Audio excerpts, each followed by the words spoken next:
99 տարեկան հասակում մահացել է հայազգի լեգենդար նախկին ֆուտբոլիստ և վաստակավոր մարզիչ Ռուսաստանի ֆուտբոլի ֆեդերացիայի առաջին փոխնախագահ Նիկիտա Սիմոնյանը։ Սիմոնյանի մահվան մասին 3 նոյեմբերի 23-ին հայտնել է Ռուսաստանի ֆուտբոլի վետերանների միության նախագահ Ալեքսանդր Միրզոյանը։ Նոյեմբերի 20-ին Նիկիտա Սիմոնյանի ինքնազգացողությունը վատացել էր, նրան հոսպիտալացրել էին։ Այսօր նա հեռացավ կյանքից, հայտնել է Միրզոյանը։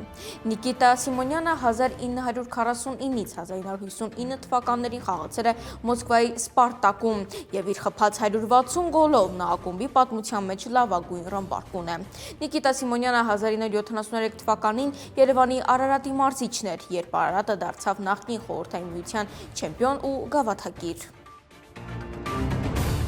Բաքվի Նարիմանովսկի շրջանում գտնվող افեն Պլազա բիզնես կենտրոնի շենքում պայթյուն է տեղի ունեցել, որի հետևանքով ավերածություններ են եղել 6 հարկերից 5-ում։ Այս մասին հայտնում է Ադրբեջանի ՆԳՆ մամուլի ծառայությունը։ Հանրապետական շտաբ և անհետաձգելի բուժօգնության կենտրոնի տվյալներով 7 մարդ տուժել է, բազմաթիվ վնասվածքներով նրանց տեղափոխել են կլինիկական բուժկենտրոն։ Տուժածների վիճակը միջին ծանրության է։ افեն Պլազայի սեփականատեր Աբուլաֆթ Ալիևը ներկայացրել է իր վարկածը։